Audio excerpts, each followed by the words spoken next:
Bien, ya está grabando. Sí, perfecto. Comenzó a grabar. Bien, doctor, comenzamos. Muy Bien, bien. primero, ¿cómo está, doctor Pablo Adrianot? Ante todo, muy buenos días con todos los compañeros, amigos, simpatizantes, ¿no?, de nuestro movimiento político, que es el APRA, y sobre todo a todo el público en general que desea saber más de nuestra historia, más de nuestras ideas, ¿no?, más allá de las discrepancias o observaciones naturales que siempre debe haber entre todos. El día de hoy tenemos al doctor Pablo Adrianot, quien ha editado el libro junto con el doctor Martín Berguel, que se llama La Revolución que no fue. Su lanzamiento ha sido el oficial, ha sido el mes pasado, y es una recopilación de 9 ensayos muy interesantes acerca de lo que es la dinámica del aprismo durante sus primeros 10 años, tanto desde el exilio a partir de 1924, como la clandestinidad hasta 1940-45, de la etapa que nosotros llamamos de la gran clandestinidad. Le agradecemos al doctor Pablo Adriano su asistencia, y porque hay una anécdota que el compañero Jesús Guzmán Gallardo, fallecido, pero que el principal animador de este instituto, decía que él contaba una pregunta que le hicieron a Víctor Robles acerca del libro de Las haciendas azucareras y los orígenes del APRA, que es un libro excelente de Peter Clark. Él contaba de que cuando a ella le preguntó, la juventud de esa época le preguntó sobre el libro, dijo que era excelente, se lo elogió tremendamente, pero terminó con una frase: pero ¿saben cómo hubiera sido mejor? Decía, que me hubieran preguntado a mí. Entonces, un poco el instituto que busca tanto en estos diálogos y los diferentes intelectuales es que, vuelvo a repetir, se nos escuche nuestra voz. No necesariamente es evidente que no es determinante, ni porque es un testimonio de parte al final, maestro. Y que nosotros también como tal debemos escuchar a los otros lados para saber y sacar nuestras conclusiones de qué sucedió. No tenemos la razón en todo y también podemos saber, sin duda, en 70 años o en 95 años de vida vida orgánica y 70 de vida natural, de ahí en la vida política, estoy hablando, se han cometido errores. Pero vayamos a escuchar primero al doctor Claudio Rock con la pregunta básica. ¿Por qué este libro, doctor? Es la pregunta de Bueno, cajón. bueno, primero muchas gracias, Helio, por la invitación al instituto, por el interés, por el libro. Pues sí, aquí está, voy a mostrar la carátula. Este es el libro que hemos editado con Martín.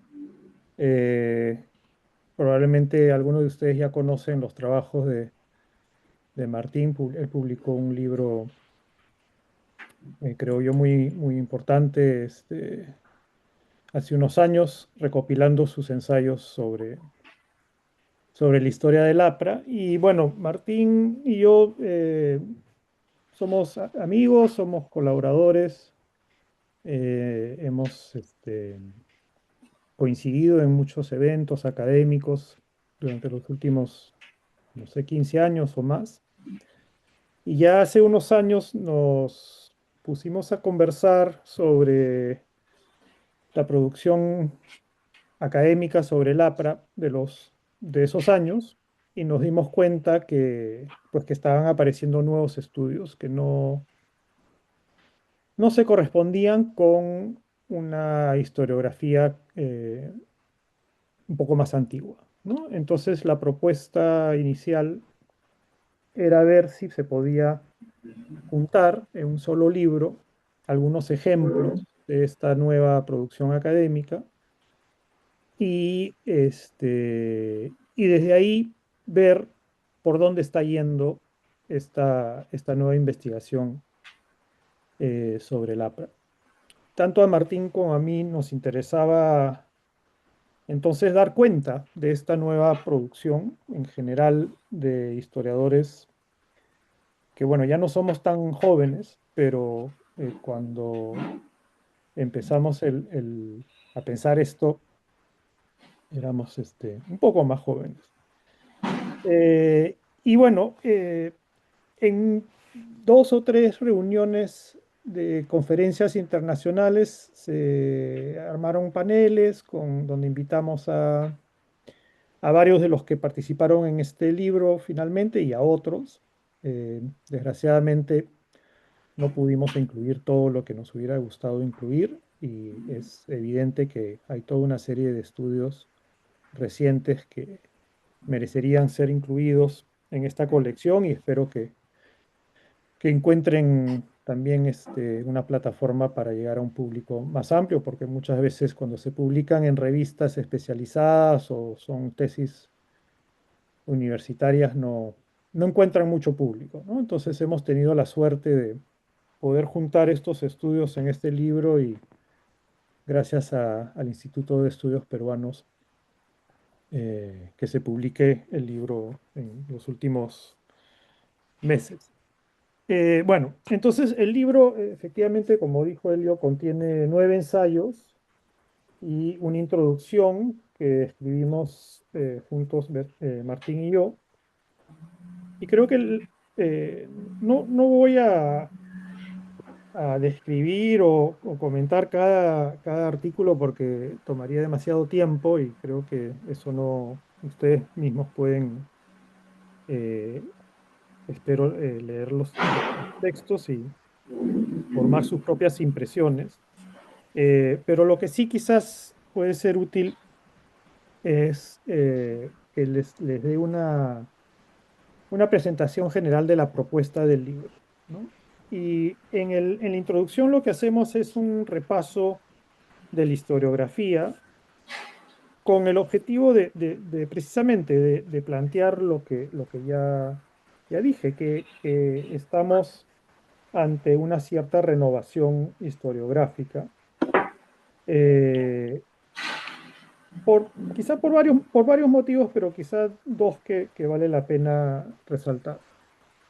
Uno, creo, por el tipo de fuentes que se están usando, que son distintas, creo yo, a las que se usaron en estudios anteriores. Es decir, ha habido un giro de privilegiar ciertas fuentes impresas, los textos escritos por los líderes del partido, también quizás las publicaciones principales como La Tribuna, como APRA, para este periodo que cubre el libro, hacia otro tipo de fuentes. Y en particular, lo que vemos en varios capítulos es un uso bastante cuidadoso de la correspondencia de Haya con otros miembros del partido, de Haya con gente ajena al partido, entre diferentes líderes del APRA, etc. Y creo que eso ha permitido a los autores, y en particular a Vergel y a Geneviève Doré, eh, una aproximación algo distinta a la que predomina en la historiografía, porque estas cartas, por su carácter, como misivas de carácter privado, este, nos permiten aproximarnos a algo que no siempre está tan presente en las otras fuentes, que es un nivel de intimidad eh, que el historiador, a la que el historiador no siempre tiene acceso. Después, en los otros textos encontramos también una serie de fuentes, por ejemplo, en mi capítulo, fuentes que eh, son producto de la experiencia del APRA de la represión del Estado, ¿no? Es decir, fuentes que reflejan, por un lado, el trabajo del Ministerio del Interior, de la policía, fuentes que son propias al partido, pero que fueron incautadas y que se encuentran en el Archivo General de la Nación, fuentes entre autoridades políticas, eh, En fin, toda una serie de fuentes que corresponderían al aparato estatal, ¿no? Y creo que esa es otra fuente que en una historiografía anterior no siempre había tenido, había recibido tanta atención. Entonces, ese es un primer tema, el de las fuentes, que creo que constituye un aporte de estos capítulos y yo diría de una nueva historiografía sobre la APRA más amplia, de la que estos capítulos son solo un ejemplo, ¿no?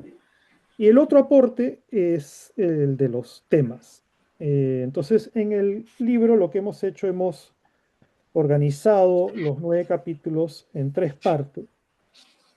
Una primera parte que se titula El giro transnacional en la historia del APRA y que busca, como indica el título, dar cuenta de esa experiencia transnacional producto del exilio en parte, pero también de la influencia del APRA más allá del territorio peruano, como es muy evidente en el caso del capítulo de Leandro César, donde él se enfoca en eh, el impacto del aprismo en Argentina, ¿no? Y bueno, nuevamente, estos capítulos dan cuenta de una historiografía más amplia, ¿no? Ya se mencionó el trabajo de Hernández en Chile.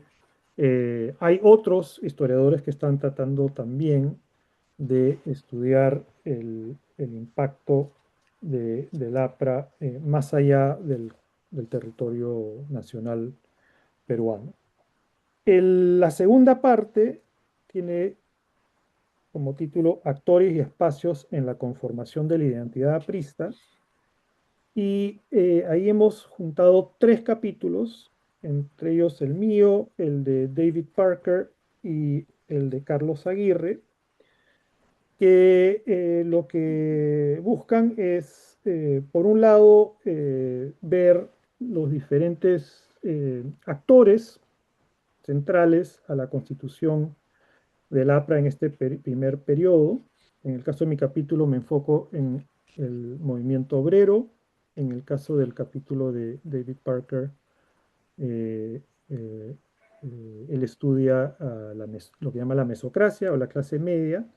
Y en el caso del capítulo de Carlos Aguirre, es un estudio del APRA en prisión, ¿no?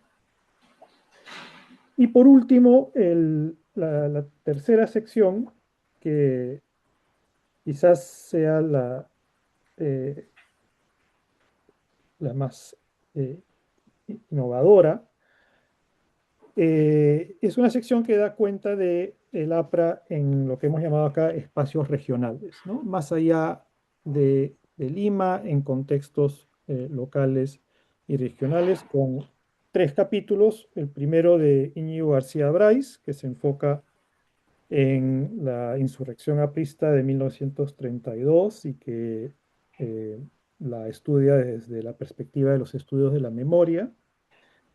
Un capítulo de Jamie Patricia Hellman que se enfoca en el APRA en Ayacucho en la década de 1930.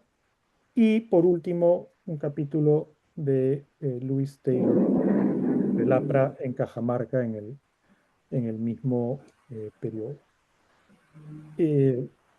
Entonces, bueno, eso, no, como digo, no me da el tiempo para discutir detalladamente cada capítulo ni los diferentes aportes que hace eh, cada historiador, eh, pero lo que sí quería era darles una impresión general de lo que el libro propone y de cómo está constituido. Y eso, de plantearles que 2 aportes que yo resaltaría del libro es el uso de fuentes no siempre utilizadas en estudios anteriores y el tipo de temas que hemos privilegiado.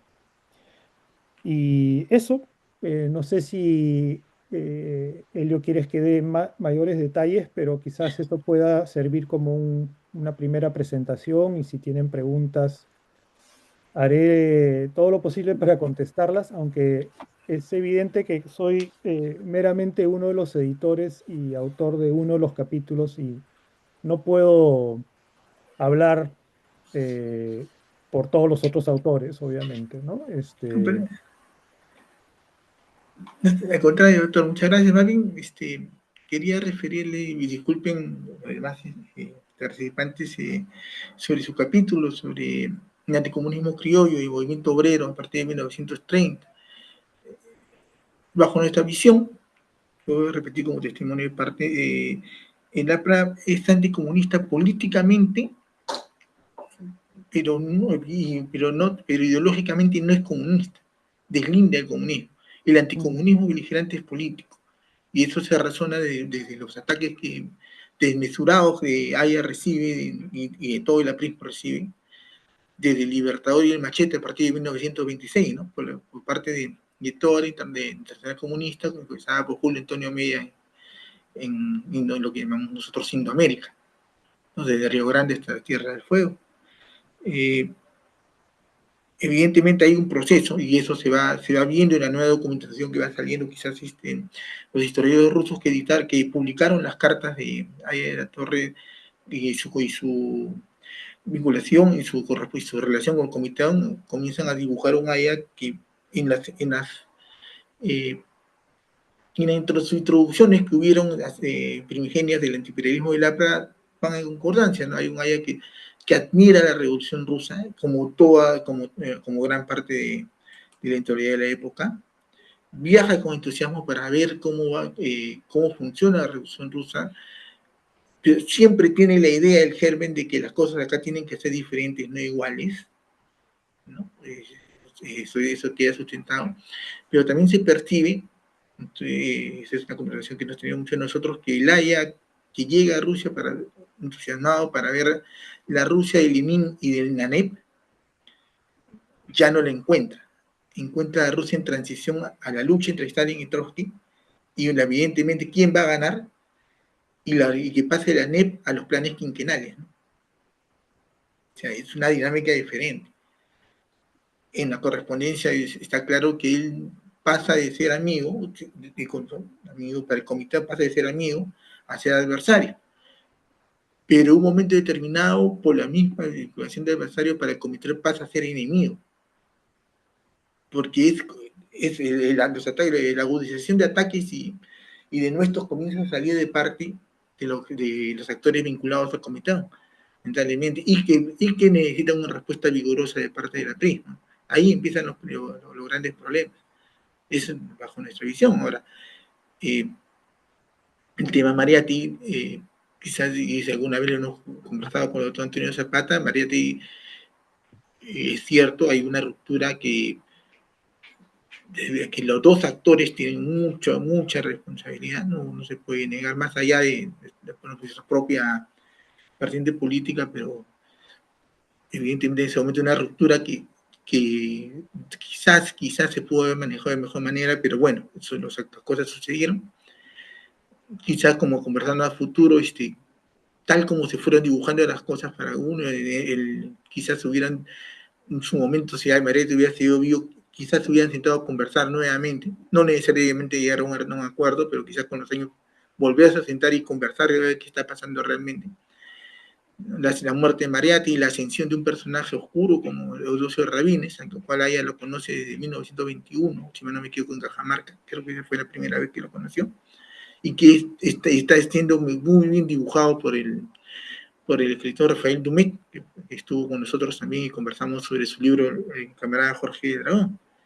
Pero quizás esa corriente de infantilismo a ultranza y que llevó a cabo aventuras como la de Cerro del Pasco y Talara, que afectaron al movimiento obrero y donde murieron militantes apristas y donde el Partido Comunista de esa época no asumió ninguna responsabilidad, más bien se percibe que dejó a todos en la estacada y el movimiento obrero abandonado, porque quizás eso también haya producido rechazo dentro del movimiento obrero al movimiento del Partido Comunista. Esa es una visualización que nosotros tenemos.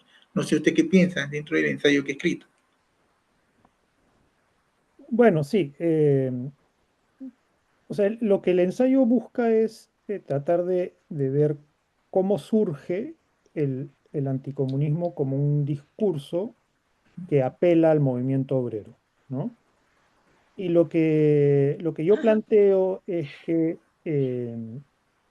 claro, es bien conocido el anticomunismo como un discurso que viene desde arriba, ¿no? Como bien lo decías, articulado por Aya de la Torre y por los líderes del partido, ¿no? Pero lo que muestro en este ensayo es que también hay cierto anticomunismo, podemos decirlo desde abajo, ¿no? O desde el movimiento obrero propiamente, ¿no?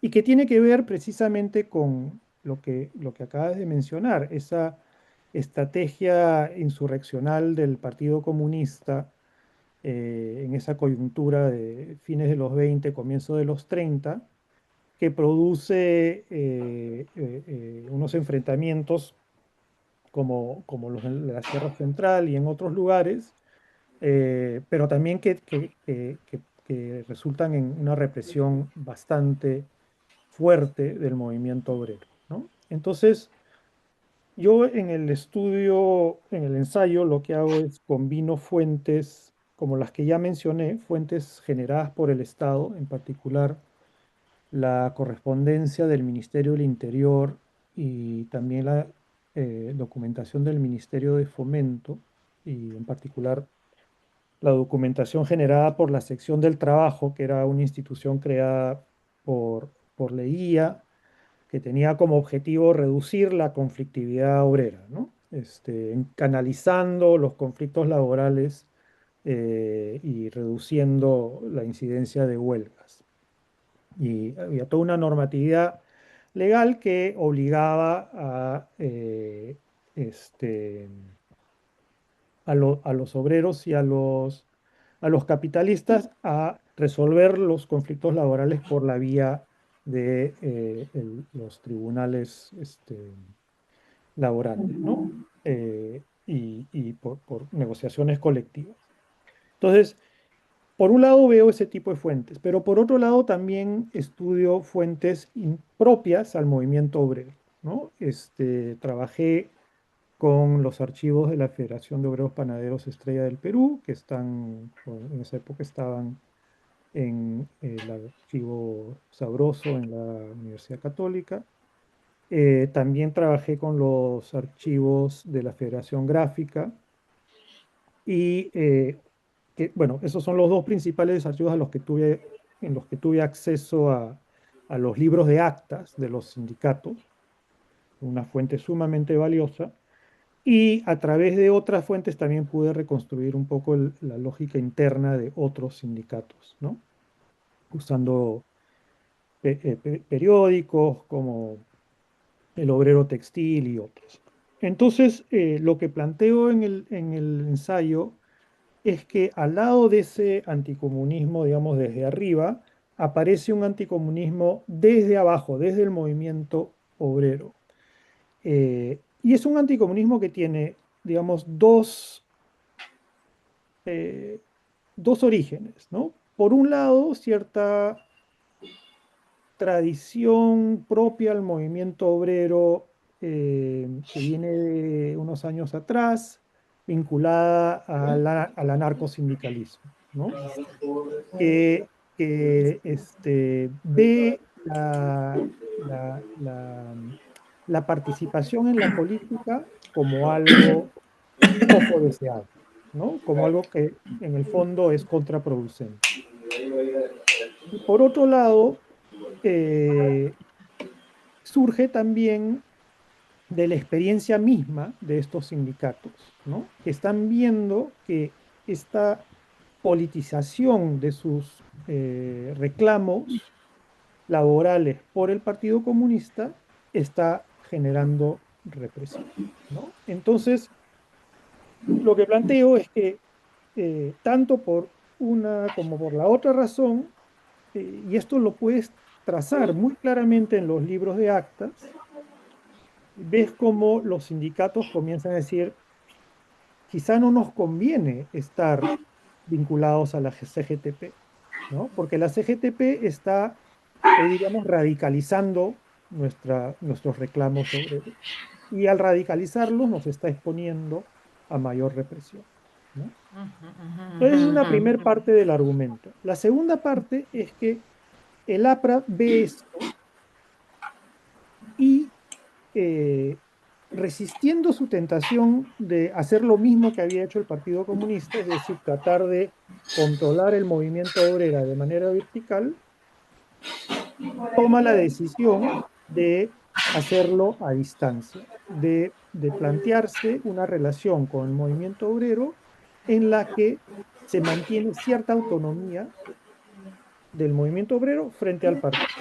Y ahí lo que plantea es que cumple un papel esencial Sabroso, porque esa era la línea que Sabroso favorecía, ¿no? Y esto se puede ver en los debates en la tribuna entre Sabroso y otras figuras de la Prisma. Entonces, lo que planteo finalmente es que el anticomunismo, lo que llamo el anticomunismo criollo, haciendo alusión a la famosa frase de los comunistas criollos, ¿no? Que viene desde dentro del aprismo, era producto de un aprendizaje por el APRA en estos años de transición, de los años 20 a 30, sobre cómo manejar la cuestión obrera, ¿no? No de manera vertical, sino dándole cierta autonomía al movimiento obrero, porque era una manera de desmarcarse de la estrategia que había seguido el Partido Comunista frente al movimiento obrero. Y bueno, mi conclusión es que eso tuvo éxito, que finalmente, si ¿no? El relativo triunfo del aprismo frente al movimiento obrero se debe, creo yo, en parte a esto, ¿no? Entonces, de ahí viene mi idea de anticomunismo criollo, es decir, retoma algunas de las ideas que tú mencionaste, Elio, pero también lo que busca es tratar de entender el anticomunismo desde la perspectiva de los sindicatos mismos y desde los obreros. Entiendo. Bien, abrimos el ciclo de preguntas. Les ruego, por favor, los que deseen preguntar pueden abrir su micrófono y si pueden levantar la mano a través del aplicativo de Zoom para poder ordenarlos. Adelante, por favor, los que deseen preguntar. Compañera Rocío Valencia, bienvenida. Adelante, por favor. Muy buenos días, estimados compañeros, amigos también y doctor Andrino. Un honor de verdad tenerlo, ¿no? En nuestras pantallas. Gracias, Bueno, el honor es usted mío. es historiador. Algunos de nosotros no somos historiadores. En mi caso, yo soy literata, eh, investigadora también, pero no tengo años como usted de investigación. De manera que solamente voy a ir a una pregunta que me ha dado mucha curiosidad y que usted seguramente puede de repente comentar, ¿no? En realidad, más que una pregunta, es un comentario. En la investigación que realicé sobre la visión de la mujer y la visión de la estética en una de las fundadoras de la Prisma Continental, que es doña Magda Portal, me encontré con algunas cosas interesantes, ¿no? Por ejemplo, entrevisté a Hugo García Salvatecchi, tampoco es historiador, él, bueno, es economista y es humanista, pero tenía unos datos muy interesantes de lo que usted acaba de mencionar acerca de las relaciones con el anarcosindicalismo. Y hacia ese marco va mi pregunta, ¿no? Sostiene que, de acuerdo a algún número del diario La Protesta, bueno, el doctor sostiene que justamente José Carlos Mariátegui y Víctor Raúl Aya de la Torre, en esos años 19, ¿no? En el año 19 me parece que es, habrían sido expulsados, han sido expulsados de las reuniones con los anarquistas debido a sus lecturas de Marx. Ellos ya por aquellos años, bueno, es evidente que leían a Marx, estudiaban a Marx, ¿no? Y debido al acercamiento que tenían con Marx, ya fueron vistos como procomunistas. Es un dato interesante, ¿no? Y fueron expulsados de las reuniones. a las que sí asistía y en las que sí era respetado don Manuel González Prada.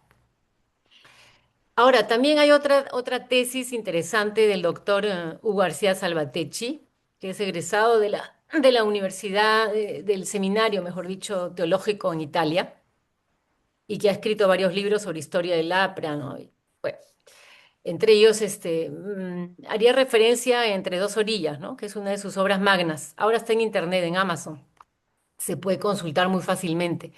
Bueno, en ese libro también hay otra anécdota muy interesante que le voy a comentar, a ver qué le parece, ¿no? Donde dice que si el APRA tuvo tal triunfo, un triunfo tan impactante en los años 30, o sea, que se convirtió muy rápidamente en un movimiento continental, con revistas a lo largo de toda América Latina que replicaban sus ideas, ¿no? Entre ellas voy a citar Repertorio Americano, en parte también a Mauta en sus primeros números hasta 1928. El grupo el grupo de la revista Titicaca en Puno también replicó, bueno, en esos años, ¿no? Sobre todo en el año 27, 1927. Ahí escribían los principales fundadores del aprismo, entre ellos el propio Aya de la Torre. Ha escrito una carta, la pude identificar yo para mi tesis, y también, también el arequipeño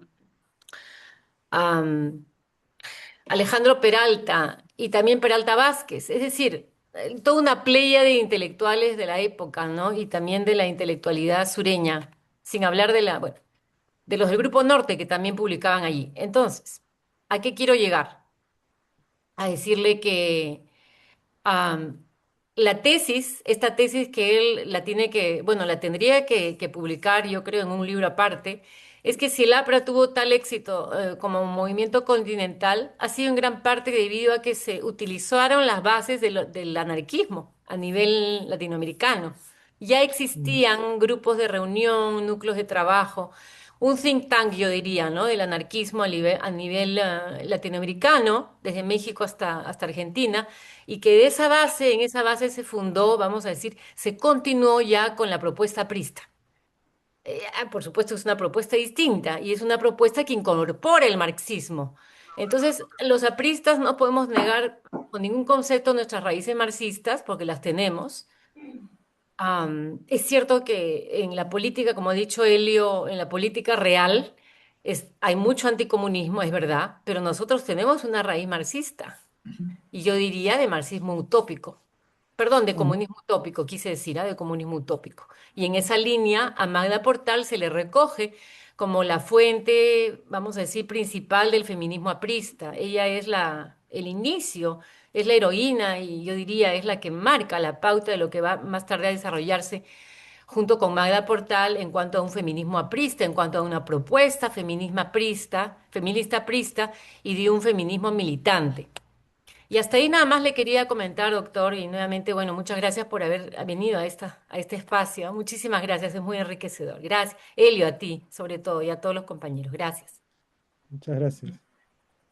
Eh, pues sí, yo no soy experto en la historia del anarquismo en el Perú, y así que mi comentario se basa en cierta ignorancia de los detalles, ¿no? Pero sí hay una serie de estudios que trazan esa relación entre el movimiento anarquista y el aprismo. Estoy pensando, por ejemplo, en los trabajos de un historiador norteamericano que se llama Stephen Hirsch, que ha estudiado esos vínculos. Y me parece que es evidente que hay, o sea, en la medida en que tanto Mariátegui como Aya buscan vincularse al movimiento obrero, particularmente en Lima, y es un movimiento obrero con raíces en el anarquismo inicialmente y también en el anarcosindicalismo.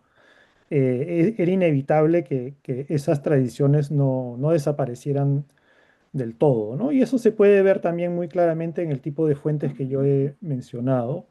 Y claro, para Mariátegui encontramos en su correspondencia y en los testimonios de personas muy cercanas a él, como Julio Portocarrero, había esa preocupación, ¿no? De cómo vencer la resistencia de ciertos trabajadores anarcosindicalistas a vincularse con un partido de corte leninista, como supuestamente iba a crearse con el Partido Socialista y después comunista. Entonces, eh, eso está muy claramente, digamos, esa tradición anarquista, anarcosindicalista y su relación con los partidos de izquierda que surgen en el transcurso de los años 20 y comienzo de los años 30 ha sido estudiado por varios historiadores, también por Luis Tejada, que tiene ese libro maravilloso sobre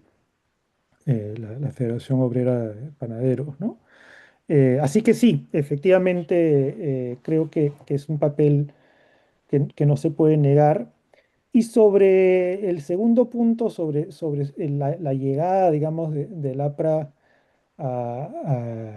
hemisférica, ¿no? Que mencionabas, eso no lo tengo tan claro, pero nuevamente creo que habría que ver en qué medida, porque, digamos, creo que ahí hay otros factores que explicarían esa circulación de ideas y, ¿no? Que tiene que ver con la diáspora misma de los líderes apristas, cierta recepción a las ideas como el antiimperialismo, digamos que no necesitan ser mediadas por el anarquismo o el anarcosindicalismo, lo que no quiere decir que no haya habido ahí un papel, ¿no? Pero creo que hay otros factores que también habría que tomar en cuenta para explicar esa internacionalización o transnacionalización del APRA en el contexto latinoamericano. Eh, Eso. Muchas gracias por el comentario.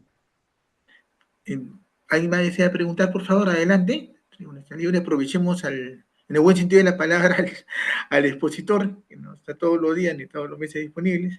Adelante, por favor. Comentarios. Sí, buenos días, compañeros. David Abarca, Compañero yo, Abarca, buenos días. ¿Cómo está? Pablo, buenos días. Buenas. Muchas gracias, Pablo, por este aporte que hacen, que haces tú y los compañeros que han escrito este libro, ¿no? Eh, yo quería más bien aportar algo a lo que ya he dicho en cuanto al movimiento obrero. Este, y mi fuente es mi abuelo, ¿no? Mi abuelo perteneció al movimiento obrero anarcosindicalista y, y ya en el Perú los anarcosindicalistas hacían ya, digamos, incursiones, por ejemplo, donde se jugaba pelota, el fútbol, ellos entraban y hacían manifestaciones en lugares públicos, ¿no? Eh, pero mi abuelo me contaba que en sí el anarquismo pues tenía una parte anticlerical, ¿no? Y entonces una de sus máximas cosas era ver a todos los sacerdotes colgados en la Plaza de Armas, por ejemplo, ¿no? Y yo creo que eso chocó mucho con las bases cristianas y católicas que tiene Latinoamérica en general y también en el Perú, ¿no? Mi abuelo era muy católico, leía mucho la Biblia. Y, y entonces ellos se sentían como un poco, estaban en el movimiento, pero lo sentía demasiado radical, ¿no?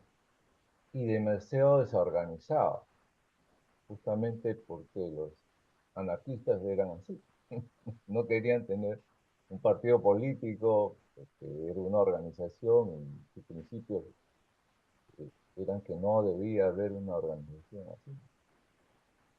Entonces, cuando llega Víctor Raúl y todo el movimiento, en ese entonces, juvenil y universitario, eh, entonces lo sienten más organizado a lo que decía la crítica en esos momentos de Víctor Raúl y toda la gente que lo acompañó, ¿no? Y cuando funda el partido, lo ven mucho más organizado y pasan mucho del movimiento de los anarcosindicalistas pasa a militar al partido aprista, ¿no? Mm. Muchos de ellos siguen las organizaciones o entran o es la base de las organizaciones apristas obreras. Bueno, eso era lo que quería comentar desde una base muy querida para mí, ¿no? Como mi abuelo. Muchas gracias, David. Sí, de hecho, ese relato se corresponde mucho con lo que uno ve en las fuentes que yo he trabajado, ¿no?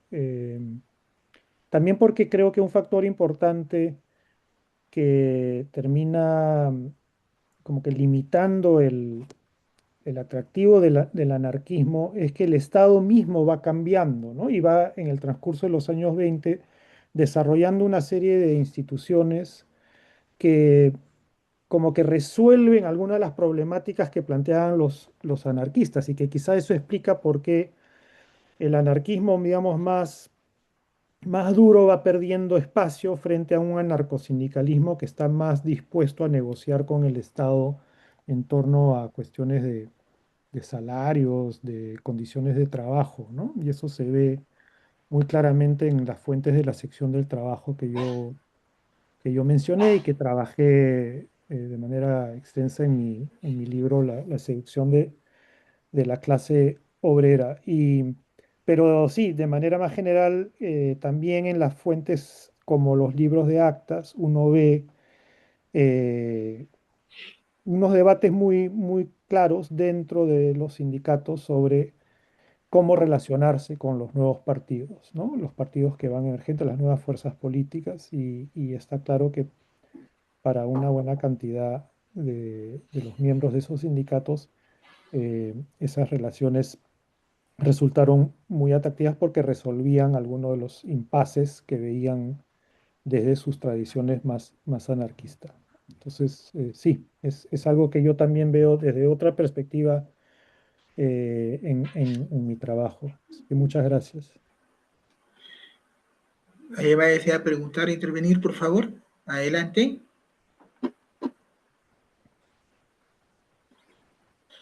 Estimado Raúl, Raúl Silva Guapaya, que también ha sido ponente en nuestras conferencias. Adelante, Raúl, bienvenido. Buenos días, buenos días. Buenos días. Doctor Dinot, quería hacerle una pregunta sobre las fuentes que ha utilizado. Dice que ha utilizado fuentes del Ministerio de Gobierno y Policía, ¿no es cierto?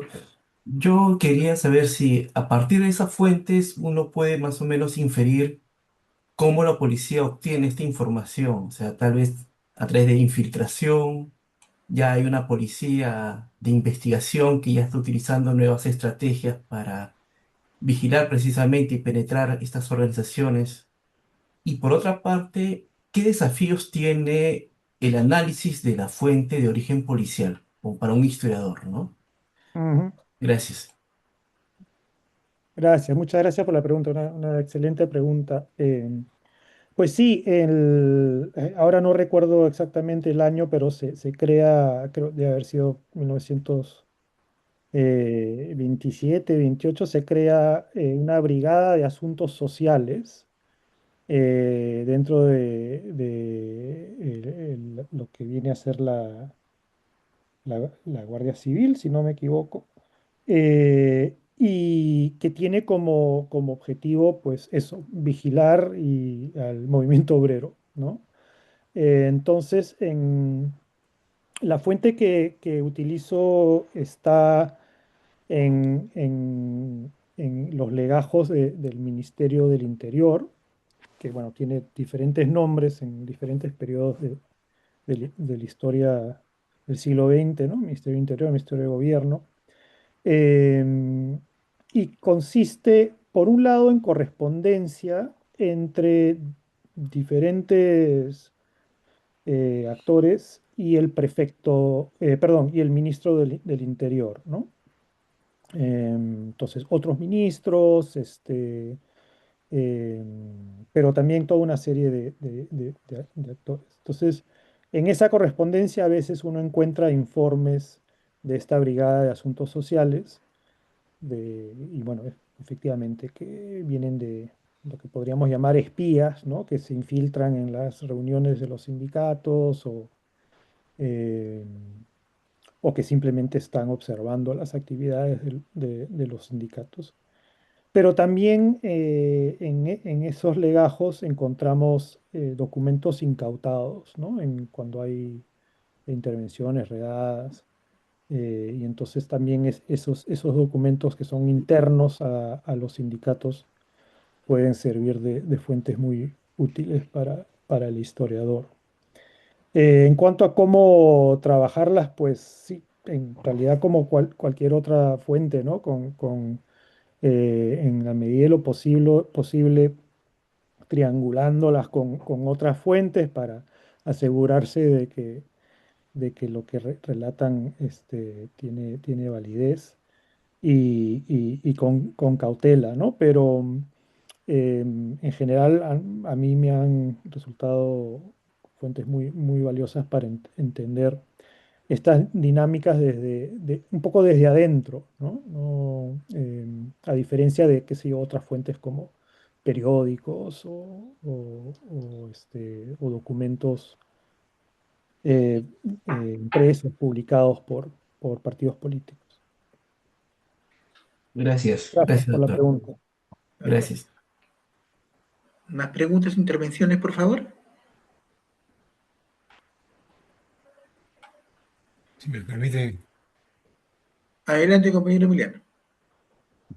el libro, profesor Drinot, el libro que han publicado, La Revolución que no fue, siempre nos plantea la pregunta, este, luego de digamos, sus estudios del aprismo en su lucha por llegar al poder, ¿no? Sus propuestas ideológicas, programáticas, em, y creo que sus libros más llegan hasta el 48, digamos, en los estudios, ¿no?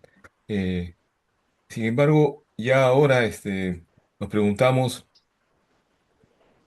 por qué la revolución no fue, ¿no? Eh, sino, digamos, qué llevó a que el APRA no alcanzase, digamos, sus objetivos, ¿no? Llegar al poder y realizar sus transformaciones que preconizaba, ¿no? En qué medida quizás la oligarquía, las Fuerzas Armadas o el contexto. Yo quisiera que usted nos pueda comentar esto. Muchas gracias por la pregunta porque me permite explicar el título también del libro que es algo provocador eh, y debo decir que el título fue una sugerencia de Raúl Asensio, que es el director de publicaciones del IEP, que obviamente está mirando las ventas, entonces conviene escoger un título que va a causar interés en el potencial lector, ¿no? Pero creo que, o sea, no, él sugirió el título, pero creo que tanto a Martín como a mí nos pareció adecuado. Y lo que planteamos algo brevemente en la introducción, sin desarrollarlo demasiado, es que la revolución no fue por dos motivos. Uno que usted ya mencionó y que es bastante conocido, y es que pues no se le permitió llegar al poder, ¿no? Que se le cerró en varias oportunidades el acceso al poder desde la represión, ¿no? Pero creo que otra manera de verlo es que si bien el APRA tiene la idea de revolución en su nombre mismo, ¿no? En el fondo era un partido que, que privilegió la vía legal hacia el poder, ¿no? Es decir, uno lo que ve es que en el 31 y en otras oportunidades, lo que busca el partido es legitimarse por la vía electoral. Y más bien cuando toma posturas de insurrección, de rebelión, es porque la vía legal se les cierra. O sea, no es un partido revolucionario en el sentido que cree que para llegar al poder tiene que llegar por la vía revolucionaria. En ese sentido, es cierto, como se mencionó, que hay una tradición marxista en el APRA, pero no hay un proyecto leninista de tomar el poder por la fuerza como un... No está en el ADN del partido, creo yo, ¿no? Mientras que sí lo estaba en el Partido Comunista. Es decir, el Partido Comunista participa en las elecciones de 1931, pero como una farsa, ¿no? Obviamente no creen en las elecciones, mientras que Haya quería ganar las elecciones del 31. Era su propósito, ¿no? Entonces, la revolución, en conclusión, no fue en parte porque no se le permitió al partido acceder al poder en todo este periodo y valdría la pena preguntarse como un ejercicio contrafactual qué hubiese sido un gobierno aprista en el año 31 o en el 34 o quién sabe, ¿no? Y creo que ahí quizá la historia comparativa puede ser muy útil para ver qué sí ocurre, por ejemplo, en el México de la época de Lázaro Cárdenas, ¿no? Donde uno puede ver ciertos paralelos en el tipo de políticas que se proponía el APRA y que implementa el gobierno de Cárdenas en México. Eh, entonces, eso, preguntarse qué hubiese pasado si sí se le permitía llegar al poder. eh, y eso, y por otro lado, esta idea que en el fondo el APRA no buscaba llegar al poder por la vía revolucionaria, sino que recurría a la insurgencia cuando esta vía se le cerraba. Doctor, disculpe la intervención y que quizá la discrepancia, pero el concepto de revolución tiene varios matices, ¿no? O sea, si bien es cierto, si vamos a concebir como revolución al estilo leninista de abajo gobierno provisional y después todo el poder para los soviets, coincidimos, ¿no? Porque Lenin Ujú. desde el inicio dijo abajo el gobierno provisional. O sea, no hay manera de transar, ¿no? ¿No? Ni otra vía que es ese. Y luego ya todo el poder para los soviets, eso se entiende. Sí, sí, eso sí, le doy la razón. Pero pienso de que el tema revolución y modificación y cambio va más allá de eso. Te entiendo lo que usted me dice de que sí, se va a la vía electoral porque ella incluso dice en un momento, yo vine a competir bajo las reglas que marcaron y me rompieron el tablero en la cabeza. Ujú. Ante el cierre de espacios es la vía insurreccional, ¿no? O sea, la olla de presión es tal que tiene que salir por algún lado. Sí, sí, sí. Entonces, los No, cambios que se pero plantean. Sí, adelante, otro disculpe. no, coincido y debería haber aclarado esto, y de hecho es algo que está mencionado en la introducción. Obviamente los objetivos del APRA, sus políticas, y sobre todo en este primer periodo, podrían pensarse como revolucionarias por lo radicales que eran, ¿no? Entonces, en ese sentido, sin duda, era un partido revolucionario en lo que planteaba cambiar en el país, ¿no? Eso me parece que en eso podemos estar de acuerdo y porque, qué sé yo, por ejemplo, tanto desde sus políticas antiimperialistas como las políticas sobre la reforma agraria, etcétera, todas estas eran políticas revolucionarias que estaban por eso hice la comparación con el gobierno de Cárdenas en México, ¿no? Entonces, en ese sentido sí, pero en el sentido más estricto de de, de estrategia de tomar el poder, eh, pues creo que para mí lo interesante es ese intento recurrente de llegar al poder por la vía electoral, de legitimarse electoralmente, ¿no? Que creo que quizás uno pensaría, pensando, si uno privilegia la idea de un partido revolucionario, uno descartaría eso, ¿no? De acuerdo, doctor, sí, no problema. ¿Alguien más desea preguntar, por favor? Adelante. Y yo desearía comentar nada más, Compañero Rocío, como siguiente adelante. compañero. Sí, sí. Solamente un breve comentario. Bueno, en cuanto a que estoy de acuerdo con lo que ha dicho el doctor Drinó, plenamente, puesto que en mis estudios también aparece como una de mis conclusiones, ¿no?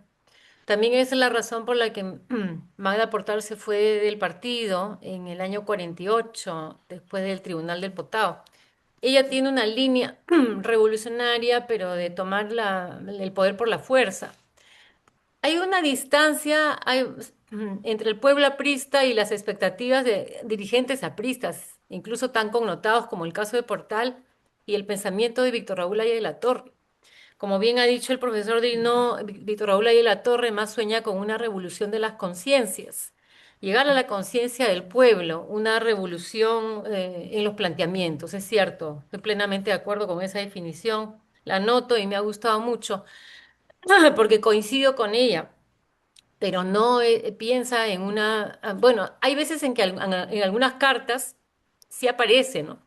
Aparece ese precedente en Haya de la Torre en alguna de sus cartas del 27. Bueno, se puede revisar, ¿no?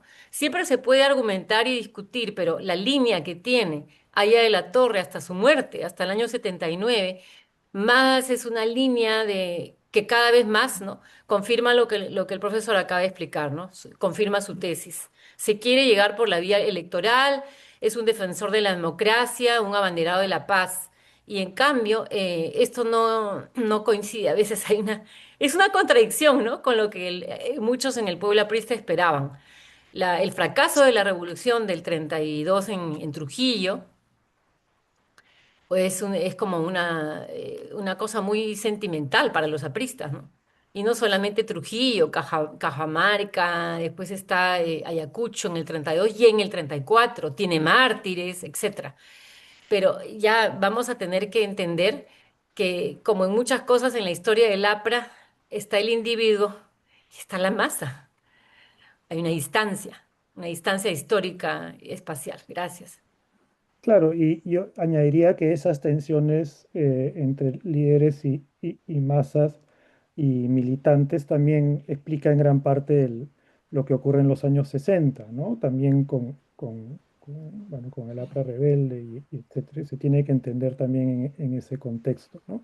Que también tiene que ver con otros giros de la dirigencia, ya no solo por el tema de la vía democrática, sino por sus alineaciones políticas, pero eh, digamos que quizás para matizar más lo que estamos conversando, decir que el APRA no tenía una política revolucionaria de acceder al poder no significa que esa era la visión de todos los militantes del APRA, ¿no? Claramente habían varias visiones que no eran necesariamente las de la cúpula, que también habría que tomar en cuenta. Y claro, estos comentarios medios totalizantes que estoy haciendo tienen que matizarse siempre, ¿no? Bien, adelante, compañero Alonso Lubio, bienvenido. Y luego, compañero Diego Juliano, ambos historiadores, estudiantes de historia que nos pueden aportar mucho. Muchas Compañero Lubio. gracias. Buenos días a todos y todas. Pablo, buenas tardes. Hola Alonso, Sí, gusto quería encontrarte aquí. justo, qué bueno, gracias. Quería comentar justo de este tema de los levantamientos, ¿no? Por investigaciones que estoy realizando a la par de, bueno, una de varias, sí coincido en buena medida con lo que afirma Helio, que la, el- la propuesta más clásica, revolucionaria, entre paréntesis, armada, surge como última opción como último cartucho, si quieres decirlo, solamente frente a gobiernos dictatoriales. Bueno, que al Ujú, menos que el APRA, por ejemplo, consideraba dictatoriales, ¿no? Eh, el claro ejemplo es Sánchez Cerro. No está tan enmarcado dentro de un momento dictatorial los sucesos del 98, del 48, en el levantamiento con la Marina, pero están bastante cercanos. E incluso todo el momento de la Revolución Cubana, previo al 1 de enero, uno puede buscar información, que es justo lo que estoy trabajando en la tribuna. Es bastante rico el apoyo que el Partido Aprista peruano, no homogéneamente, pero sí le ofrece a los barbudos en su revolución. ujú, Y es más, hay momentos donde llegan a mandar enviados hacia allá, ¿no? El mismo Armando está por allá un tiempo entrevistándose con Fidel, entre otras cosas. Pero, y claramente apoyan porque consideraban a Batista una dictadura y por lo tanto la única opción por la cual oponérsela a él era mediante las armas. Y es más, si no me falla la memoria, hay una frase que le asignan a Martí. Es como cuando la democracia ya no funciona, la única respuesta, la revolución es ley o dictadura, una vaina así. No lo tengo en la mente ahorita, pero eso es lo que me parece necesario mencionar, ¿no? O sea, las ujú. veces que se ha planteado un levantamiento armado es porque consideran como única opción, ¿no? Salvo quizás los momentos que no hubo un levantamiento armado, por ejemplo, con Velasco, ¿no? Sí hubo para algunas opciones, algunos investigadores, intentos de levantamientos con el 5 de febrero, que no es per se una revolución o un levantamiento armado. Pero sí, insisto en ese punto, ¿no? Es la última opción y de ahí siempre es la opción vía electoral. Y por cierto, sobre lo del APRA y un posible gobierno, hay un capítulo en Contrahistoria del Perú. Es un Mm, libro que se editó hace varios años. Plantea un espacio donde Haya ganaba el 6-3, 6-2 y un ejercicio interesante, bastante literario de cómo hubiera sido un gobierno de Víctor Raúl. Gracias. claro, gracias, Alonso. El compañero Diego Juliano Rojas y el compañero Víctor Godomar, por favor. Adelante, compañeros. Sí, compañero, muchas gracias. Bien, mi pregunta más que nada iba en la línea de conocer este concepto que utiliza Pedro Galín para el movimiento obrero peruano o la clase obrera peruana en los años 80, que es el cambio de lealtades, ¿no? Él más que nada hace un trabajo comparativo, bueno, una pregunta que va a girar en torno a por qué a diferencia de otros movimientos obreros o clases obreras en la región, por qué en el Perú, por ejemplo, la clase obrera cambió su lealtad del Partido Aprista Peruano, o sea, del Partido Aprista Peruano que tenía en los años 30 a los años 60, por una lealtad hacia, digamos, los movimientos marxistas, bueno, los partidos marxistas-leninistas que se va a ver muy expresado en los años 80, ¿no? Entonces, más o menos en consonancia con esta investigación, quería preguntarle al doctor Pablo Drinot, más o menos cuáles, o sea, aparte del artículo que había publicado, ¿no? Pero ¿qué otros factores observó o vio que dirigiera un cambio de lealtad que estaba teniendo, por ejemplo, en la obrera peruana, por el anarcosindicalismo, o hacia los integrantes del Partido Comunista Peruano que ya estaban también teniendo presencia en bastantes sindicatos? Gracias, Diego, por la pregunta. Si entendí bien, me estás preguntando sobre los años 80, que debo admitir que no he trabajado directamente, así que no puedo contestar con mucha confianza, ¿no? Pero em, bueno, creo que un factor, además que creo que es un proceso de más largo aliento, ¿no? Pero eh, quizás un factor importante para tomar en cuenta es, por un lado, el contexto global, internacional, el momento político más amplio, ¿no? Que está marcado por, no sé, en Europa el eurocomunismo, nuevas corrientes dentro de la izquierda que llevan a una renovación, digamos, entre la relación entre liderazgos políticos y el movimiento obrero. Eh, y también dinámicas propias al aprismo en esas décadas, ¿no? Que hacen que el atractivo del aprismo se reduzca dentro del movimiento obrero. Pero es una respuesta muy general a una pregunta que necesitaría una respuesta más detallada y basada en un estudio detenido de estos procesos que simplemente no he podido realizar. Pero gracias por la pregunta. Compañero Víctor Omar, adelante, por favor. Hola Elio, buenos días al doctor Dinot. En Buenos días. principio, agradecerle por el esfuerzo intelectual de mantener vigencia del pensamiento de Víctor Raúl, ya sea desde el lado polémico o no, o sea, tampoco estamos para tafetanes. Me parece bien su esfuerzo intelectual, doctor. A usted y a Martín Vergel, que también he leído La desmesura revolucionaria, prometo comprar el libro, no lo he leído, parto de eso, con honestidad no lo he leído todavía, pero prometo comprar el libro mañana mismo y leerlo. Gracias. Pero quería hacer algunas puntualizaciones. Eh, en la lucha obrera en el Perú, y hay detalles claros sobre eso, las 8 horas de trabajo se consiguen en 1914. La consiguen los estibadores del Callao. El presidente Billinghurst fue el que promulgó la norma específica, pero ya en 1919, Víctor Raúl, con la lucha, adentrándose a la lucha obrera y el movimiento popular, se consigue las 8 horas a nivel nacional. Un detalle, ¿no? Otro detalle, en 1919 se crea la Tercera Internacional, se funda la Tercera Internacional y se organiza el Movimiento Comunista Internacional. Precisamente y paralelamente, en 2018, Víctor Raúl inicia su acción antioligárquica en San Marcos. Es una lucha que está silenciada por el tiempo y no se ha tomado muy específicamente no se ha levantado una historia sobre eso y es muy rica e importante. Ahí se funda, se crea, por ejemplo, en medio de la revolución universitaria, se crea, por ejemplo, el veto a las cátedras, se consigue el veto a las cátedras, que era harto difícil en una universidad con San Marcos manejada por la oligarquía directamente, la lucha frontal contra la oligarquía representada en San Marcos, pero eso coincide precisamente y de repente será materia de un estudio de ustedes, ¿no? Por otro lado, el Comintern, la Tercera Internacional Comunista, eh, funda como plataforma el sindicalismo, o sea,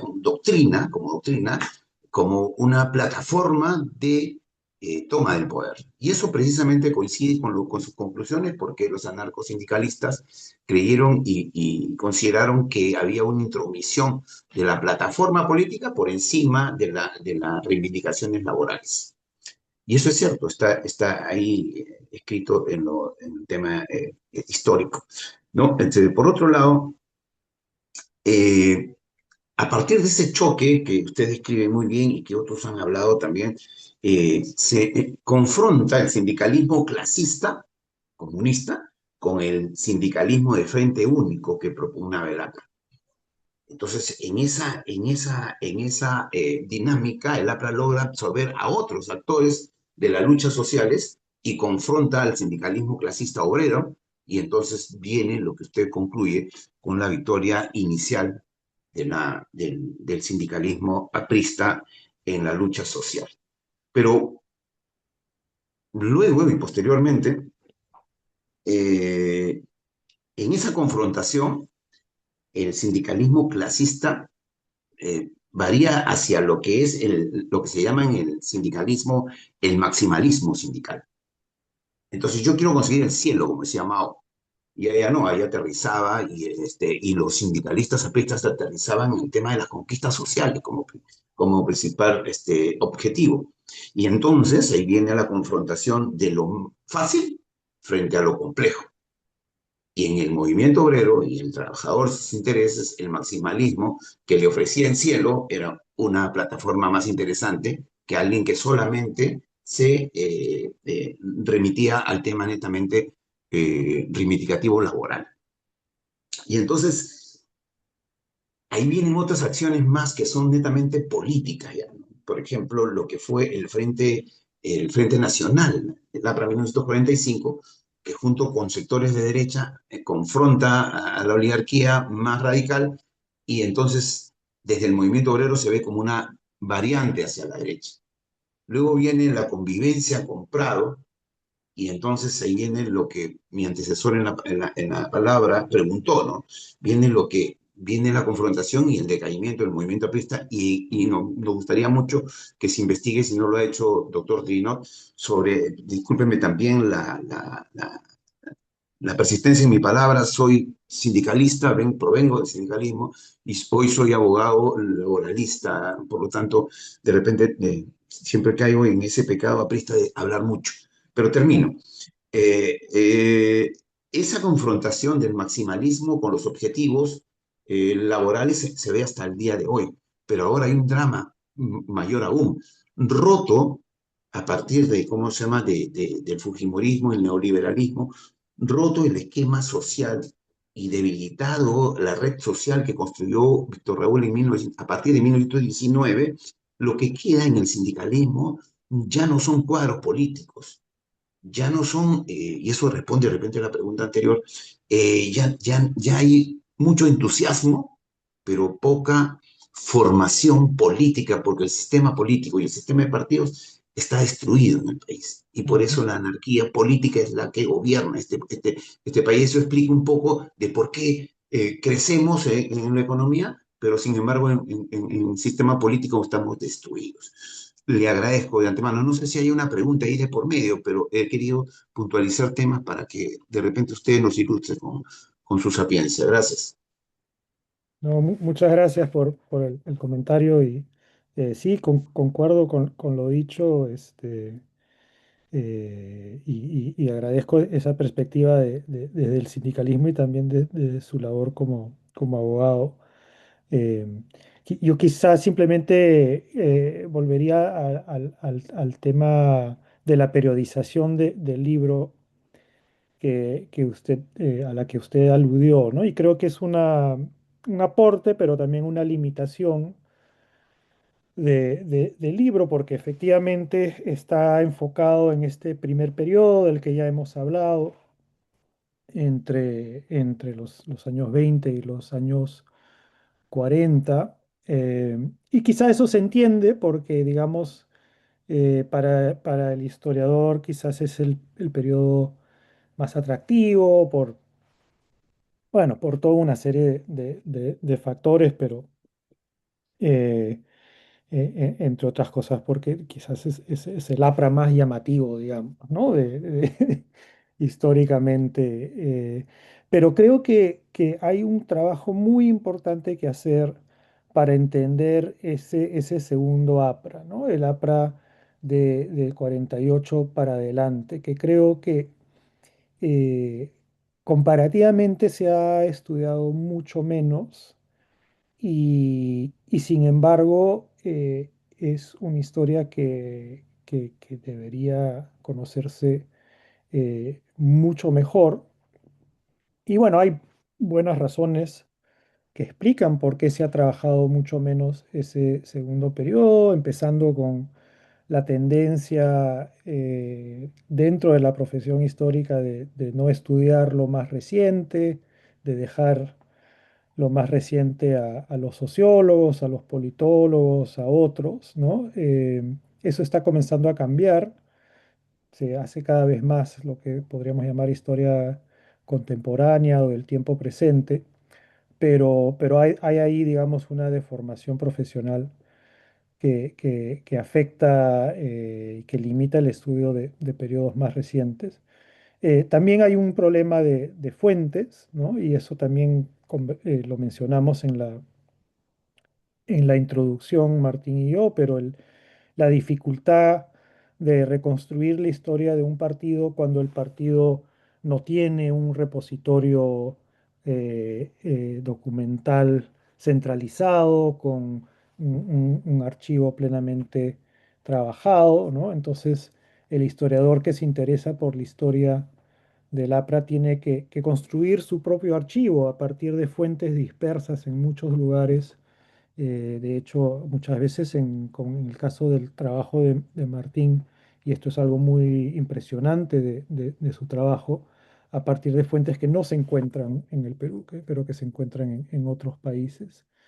Entonces hay toda una serie de factores que explicarían por qué no se ha trabajado tanto ese segundo periodo, pero creo que hay que hacer el esfuerzo porque así como este libro pretende dar cuenta de una nueva historiografía, creo que valdría la pena seguir ese esfuerzo y ampliar nuestro conocimiento, nuestro entendimiento de esa segunda fase de la historia del APRA que creo que puede ser Estableciste igual de conexión con importante. desktop Windows 6. Ya, bueno. Sí, perdón, doctor, es la última. No, ahí terminaba. Sí. Más bien, Elio, me vas a disculpar, pero creo que voy a tener que eh, retirarme porque mi hijo tiene una actividad a la que tengo que No, al asistir. contrario, justo estábamos terminando acá.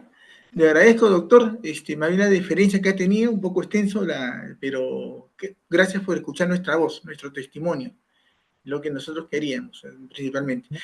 Lo Muchas invito gracias a nuevamente a ustedes. futuras actividades, para que contamos con usted, nos adecuamos a su horario. A todos los compañeros intervinientes, muchísimas gracias por estar con nosotros el día de hoy, un feriado en la mañana, gracias por aceptar este horario. Muy buenos días con todos, que sigan gozando el fin de semana largo y como nos despedimos en los apristas, se asa.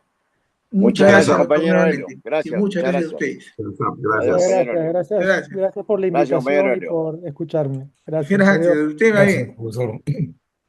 Gracias a todos. Buenos días. Gracias. Gracias. Gracias, Elio.